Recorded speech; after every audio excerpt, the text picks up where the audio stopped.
Welcome बच्चों. In this session we will discuss about the more facts about soil, its properties, soil pollution as well as composition of soil. ठीक है. सबसे पहले हम सब देखते हैं कि soil का composition क्या है. ठीक. तो वैसे तो स्टडी कर ही चुके हैं, पर क्या है एक डिफिनेशन के तौर पे soil अगर देखा जाए तो soil में क्या है कि स्टोन्स के बड़े छोटे छोटे पार्टिकल्स होते हैं. स्टोन के पार्टिकल्स क्या, दैट इज बालू. ठीक है, sand, in the form of sand. अब नेक्स्ट इसके बाद क्या कि पत्ते वगैरह जो सड़ गल जाते हैं उसके कारण से ह्यूमस होता है. पहला तो सैंड हो गया, तो दूसरा ह्यूमस हो गया, तीसरा क्या है कुछ मिनरल्स भी होते हैं, है ना. तो और फिर इसके बाद क्या है कि जैसे और क्ले भी हो गया. ठीक.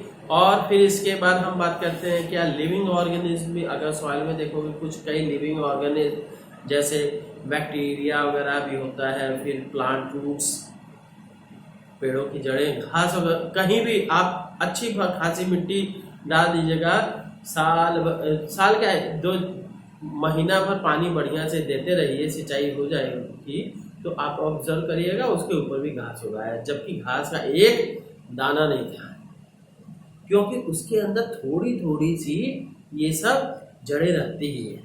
तो उसी के कारण से क्या है पूरी तरह से फिर से घास हो जाता है, पौधे कई तरह के निकल आएंगे. ठीक है, अगर आप छोड़ दोगे तो. ठीक. इस तरह से इसी के अंदर क्या है सॉइल अगर खोदोगे तो उसके अंदर अर्थ फॉर्म्स भी मिलेंगे और इस तरह के वैरायटी ऑफ थिंग्स. ठीक है. तो अब उसमें सांप और चूहा भी गिन सकते हो, है ना. तो अब देखते हैं क्या कि कॉम्पोजिशन ऑफ सॉइल. सॉइल क्या है, इट इज ए कॉम्पोजिशन. हाँ, इट इज ए, लिख लीजिए, it is a mixture of, किसका किसका मिक्सचर है, फाइन पार्टिकल्स ऑफ ये रॉक्स, फिर मिनरल्स के बाद क्या है जी, मिनरल्स हो गया. फिर उसके अंदर क्ले, मतलब उसका पाउडर भी जो बन जाता है. रॉक्स का भी पाउडर बना रहेगा. कई सारी रॉक्स ऐसी रहती हैं कि पाउडर बनाने पूरी बढ़िया से पिसा जाने के बाद वो चिकनी हो जाती है. ठीक है, तो वो चीजें क्ले हो गया. फिर मॉइस्चर भी होता है तो वाटर कह सकते हो, वाटर. और लिविंग, इसके अलावा क्या है ह्यूमस. ठीक, ह्यूमस. और फिर लिविंग ऑर्गेनिज्म, जैसे लिविंग ऑर्गेनिज्म में living organism like living organism like, कैसे जी, लिविंग ऑर्गेनिज्म लाइक. ठीक, कैसे लिविंग ऑर्गेनिज्म, जैसे bacteria, like bacteria etc. And plant roots. और फिर इसके अलावा क्या है कुछ ऑर्गेनिज्म लाइक अर्थवॉर्म. अर्थवॉर्म के अलावा भी कई तरह के होते हैं, पर अर्थवॉर्म ये सॉइल के लिए सबसे यूजफुल होता है, उसको फर्टाइल बनाते हैं. ठीक है, तो देखते हैं अब. तो बच्चों इसको नोट कर लीजिए और इसको आपको याद भी करना चाहिए, है ना. अब देखते हैं बच्चों नेक्स्ट क्या है सॉइल पॉल्यूशन. सॉइल पॉल्यूशन में क्या कि जैसे मिट्टी पूरी तरह से बर्बाद हो जाए, दैट इज का. हाँ, क्यों बर्बाद हो जाए, that is due to the addition. कई फैक्टर्स है, जैसे यूज ऑफ केमिकल्स. ठीक, यूज ऑफ पेस्टिसाइड्स, पेस्टिसाइड भी केमिकल ही है ना.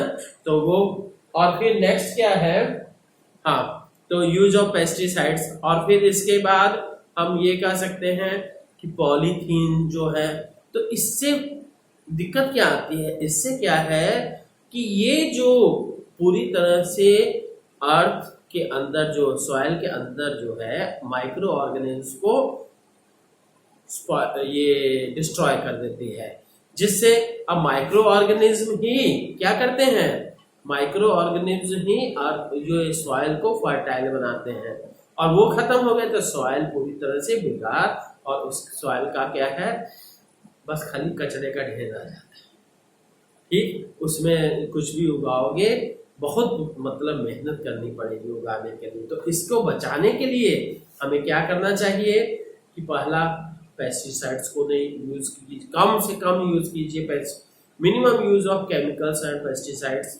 Second, ban over polythene bags. क्यों पॉलीथीन बैग्स बच्चों? पॉलीथीन अगर मिट्टी में पड़ जाता है, देखिएगा अभी नहीं 2 साल 4 साल तक भी आपको वैसे ही मिट्टा गंदा सा दिखाई देगा, वो सड़ेगा नहीं, गलेगा नहीं। जबकि पेपर है, पेपर को आप 10 दिन तक मिट्टी में छोड़ दीजिए, गल जाएगा। ठीक, वैसे अगर पानी डाल दोगे तो 2 दिन में ही गल जाएगा, पर क्या है, मैं कह रहा हूँ वैसे भी 10 दिन। ठीक, ऐसे काऊ डंग वगैरह, गाय का गोबर, भैंस का गोबर वगैरह जो भी होता है, देखते होंगे, आज ये है गाय गोबर कर दी, 4 दिन बाद क्या है, बशर्ते की कच्ची मिट्टी पे फर्श रहेगा, पक्का रास्ता रहेगा, उसके ऊपर गाय का गोबर भी, क्योंकि मिट्टी के अंदर से क्या माइक्रो ऑर्गेनिज्म निकलते हैं और वही गोबर को पूरी तरह से मिट्टी बना देते हैं। पर अब पक्की सड़क रहेगी, फर्श रहेगा, उसके ऊपर अगर गाय गोबर कर दी तो उस माइक्रो ऑर्गेनिज्म निकल नहीं पाएंगे, और नतीजा क्या है, वहीं पे गाय का गोबर गंदा आता रहेगा। ठीक है, तो बस खाली हम नाक बंद करके इधर से उधर निकलते रहेंगे, पर क्या कोई उस पर ध्यान नहीं देगा।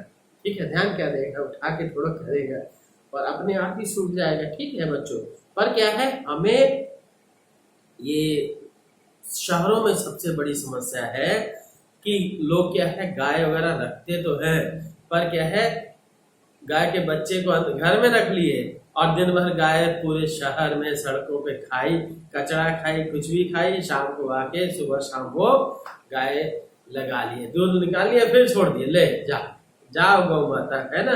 पर ये हमारे यहाँ के लिए सबसे खराब बात है। ठीक है, तो बच्चों ये सॉइल पॉल्यूशन क्या है, अब देखें, ये क्या है, due to excess use of, किसका जी, due to excess use of chemicals, pesticides,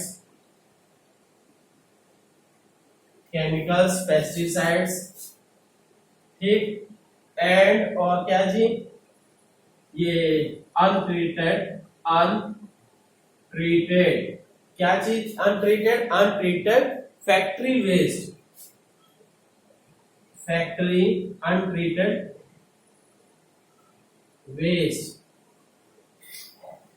untreated factory waste and polythene,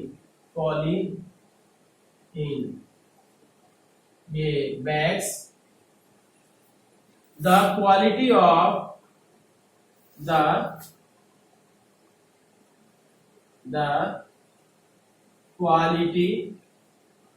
of soil gets ये damaged। ठीक, दिस इज कॉल्ड ठीक, तो यही this is called soil pollution। It can be avoided, so to minimize the soil pollution। बच्चों ये देखिए कि हम अगर काम करेंगे कुछ ना कुछ तो वेस्ट निकलेगा, हर एक चीज का। इवन हम खाना खाते हैं उसके भी कई सारे साइड इफेक्ट्स हैं, हमारे मतलब लीवर को वर्क करना पड़ता है, किडनीज को वर्क करना पड़ता है, और भी। ठीक, पर क्या है, उसको हम ऐसा खाना खाएंगे कि हमारी बॉडी के लिए सूटेबल रहे, हमारी बॉडी पार्ट्स को कम मेहनत करनी पड़े ताकि वो फिट रहे। इसी तरह से सॉइल पोल्यूशन भी क्या है, पॉलीथीन बैग्स हैं या केमिकल्स, पेस्टिसाइड्स कीड़े मारने के लिए अगर यूज नहीं करोगे तो क्या होगा कि कीड़े ही पेट सब्जियों को खा जाएंगे, तो इसलिए क्या है हम उसके यूज को मिनिमाइज करेंगे। ठीक है, सॉइल, इससे क्या है सॉइल पोल्यूशन बहुत कम होगा। ठीक, तो टू मिनिमाइज सॉइल पोल्यूशन, ये क्या क्या कर स्टेप्स कर सकते हैं? मिनिमाइज क्या? Use of chemicals and pesticides. Chemicals का मतलब बच्चों यहाँ हम फर्टिलाइजर की बात कर रहे हैं। फर्टिलाइजर की बजाय क्या है, हम मैन्योर्स या ऑर्गेनिक जो खादें होती हैं उनका यूज करें। ठीक, हाँ, ये डिस्पोज द फैक्ट्री वेस्ट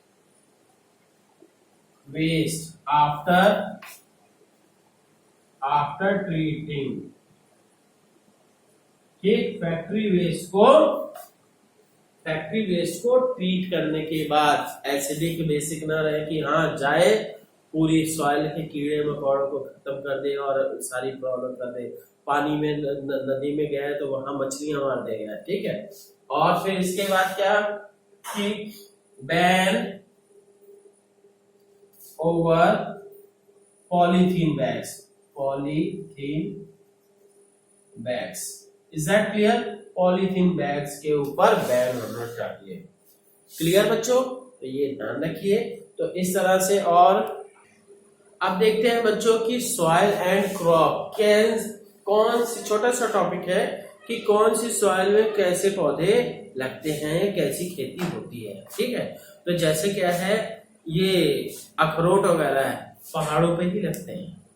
ठीक, और सेब वगैरह उधर कश्मीर वगैरह में ही, आप यूपी बिहार में सेब की खेती नहीं कर सकते, या आप करोगे भी तो बड़ी सारी कंडीशंस और केयर करनी पड़ेगी। ठीक है, इसी तरह से क्या है, जाके हम आसाम वगैरह में क्या गेहूं की खेती नहीं हो सकती। क्यों? क्योंकि क्या है, बड़ा ज्यादा वहां पानी बरसता होगा नहीं है, पानी बरसता है।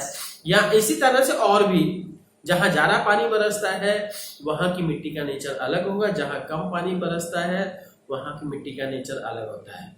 ठीक है, अब जैसे क्या है वीट एंड ग्राम, जैसे हम कर दें वीट एंड ग्राम मतलब चना, गेहूं और चने की खेती में। ठीक, तो क्या होता है, इसके लिए क्लेई सॉइल और Lumi soil, clayey soil and Lumi soil.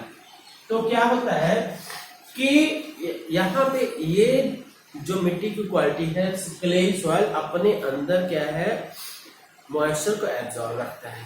ठीक, जिसके कारण से पौधे एडजस्ट कर पाते हैं। ठीक, इसी तरह से क्या है, तो और ह्यूमस में तो रिच होगा ही। क्यों? क्योंकि ये ह्यूमस होगा तो निश्चित सी बात है सॉइल जो होगी फर्टाइल होगी। ठीक है, अब नेक्स्ट है कि देखते हैं पैडी के लिए, PADDY, पैडी क्या होता है? दैट इज धान को पैडी कहते हैं। धान के बाद चावल निकालता है, धान से चावल निकालता है। ठीक है, उसका, और इसकी खेती के लिए बच्चों जान लीजिए पानी में डूबा रहता है। ठीक, वहां धान लगाया, कभी आप देखिएगा खेत में धान कैसे लगाया जाता है, बड़ा इम्पोर्टेंट, वो भी अलग टेक्निक रहती है। ठीक है, तो अब क्या है, तो इसके लिए क्या, क्लेई सॉइल जो पानी को होल्ड कर सके। ये नहीं अभी पानी लगाया, खेत भरे नहीं, तुरंत जैसे जैसे पानी जा रहा है वैसे वैसे सूखता जा रहा है, ये नहीं। और इसी तरह से क्या है, पल्सेस, पल्सेस के लिए, पल्सेस और क्या है, कॉटन के लिए, दालों के लिए, और पल्सेस के लिए लूमी सॉइल देखिए, और इसी तरह से कॉटन के लिए जैसे राजस्थान वगैरह की मिट्टी जो है तो अलग टाइप की है ना, तो वहां पे क्या है, जैसे ये जो कौन सी मूंगफली की खेती के लिए आप क्या है, इलाहाबाद की जमीन में, क्योंकि यहाँ की क्ले सॉइल है, क्ले सॉइल में मूंगफली लगा दीजिएगा, होगा ही नहीं, बिल्कुल छोटे छोटे से दाने होंगे। क्यों? क्योंकि जैसे जैसे मिट्टी का वो सॉरी मूंगफली का जो फल है बढ़े, मिट्टी के अंदर होता है, थोड़ा सा बढ़ने की कोशिश करेगा, क्ले सॉइल क्या दबा देगा, ठीक। और जबकि क्या है, उधर राजस्थान वगैरह तरफ की, या इधर कहिएगा गोरखपुर वगैरह साइड की जो मिट्टी है, देखे हैं थोड़ा सा बलुई मिट्टी होती है, तो उससे क्या, बलुई मिट्टी क्या होती है, नरम होती है, उसमें जैसे जैसे पौधा का क्या, छोटा सा मूंगफली का दाना छोटा सा बना, बढ़ा, जैसे जैसे ग्रो करेगा मिट्टी फैलती जाती है, जबकि क्ले सॉइल में ये सब मैटर नहीं रहता है, ठीक। तो अब क्या है, कॉटन के लिए भी लूमी एंड सैंडी सॉइल क्या है, सैंडी और सैंडी, सैंड मतलब बालू, सैंडी एंड लूमी सॉइल, ठीक। तो ये चीज, ताकि इसमें पानी पड़े और पानी निकल जाए, खड़ा ना, ठीक है।